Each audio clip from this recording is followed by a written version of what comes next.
అండి ఈరోజు రాత్రి వాక్యం ఇరిమే గ్రంథము 9వ అధ్యాయం 23-24 వచనాలు చూస్తే కనుక అక్కడ యెహోవా వాక్యం ఇలా సెలవిచ్చింది.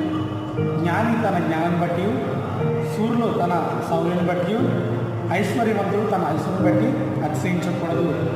అతిశయించేవాడు దేవుని బట్టి అతిశయించడం బైబిల్ సెలవిస్తుంది.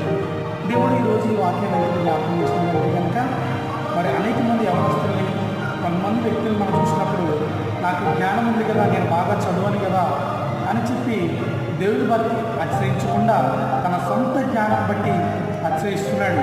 అలాగే సూర్యులు అనగా బలవంతులు, అంటే సిక్స్ ప్యాక్ కలిగిన వ్యక్తులు, లేదా తన వెనుకున్నటువంటి మందిని బట్టి, జనం బట్టి, ప్రజలను బట్టి అతిశయించే వాళ్ళు ఎక్కువగా కనిపిస్తున్నారు. అలాగే ఐశ్వర్యవంతులు అనగా ధనవంతులు, మూడవ మాటగా చూస్తే ధనం ఉన్న వ్యక్తులు ఎలా అంటే నేను చాలా ఆశపడింది కదా, నా వెనకాల ఉంది కదా అని చెప్పి అతిశయిస్తున్నాడు.